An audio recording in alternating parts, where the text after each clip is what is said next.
صدقہ فطر کے حوالے سے ضروری معلومات سماعت کر لیجئے۔ اگر آپ نے یہ کلپ سماعت کر لیا تو آپ کے اس سے بہت سارے مسائل حل ہو جائیں گے۔ سب سے پہلی بات، صدقہ فطر کیوں لازم ہے؟ تو یاد رکھیں کہ روزے کے اندر بعض اوقات بندہ لغ بات کر جاتا ہے، کسی سے جھگڑ جاتا ہے، تو ان کے کفارے کے لیے صدقہ فطر لازم ہے، اور ساتھ ہی ساتھ غریبوں اور مسکینوں کی مدد ہو جائے اور ان کی خوشی کا سامان ہو جائے۔ صدقہ فطر دینا یہ واجب ہے۔ سوال یہ ہے کہ صدقہ فطر کس پر لازم ہے؟ تو یاد رکھیں کہ صدقہ فطر ہر اس مسلمان آزاد پر ضروری ہے جو صاحب نصاب ہو اور اس کا نصاب حاجت اصلیہ سے زائد ہو۔ اب صاحب نصاب سے کیا مراد ہے؟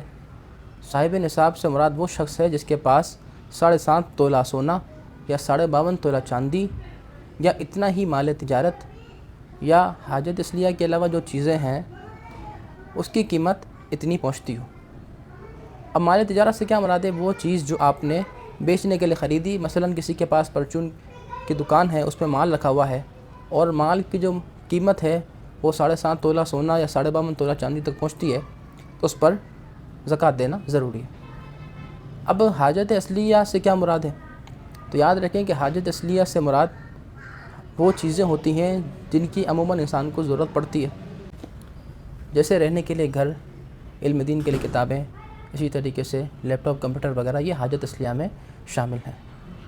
اب نابالغ بچوں کی طرف سے صدقہ فطر ادا کرنا ضروری ہے، تو یاد رکھیں کہ جو صاحب نصاب ہے وہ اپنے نابالغ بچوں اور مجنون کی طرف سے صدقہ فطر ادا کرے گا۔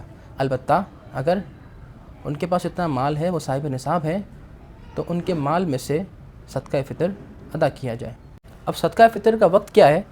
تو یاد رکھیں کہ عید کے دن صبح صادق ہوتا ہی صدقہ فطر کا وقت شروع ہو گیا، لہذا جو شخص اس وقت کو نہ پائے، مثلا کوئی مسلمان تھا، وقت شروع ہونے سے پہلے کافر ہو گیا، یا کوئی بندہ وقت شروع ہونے سے پہلے ہی انتقال کر گیا، تو اب صدقہ فطر واجب ہی نہ ہوا۔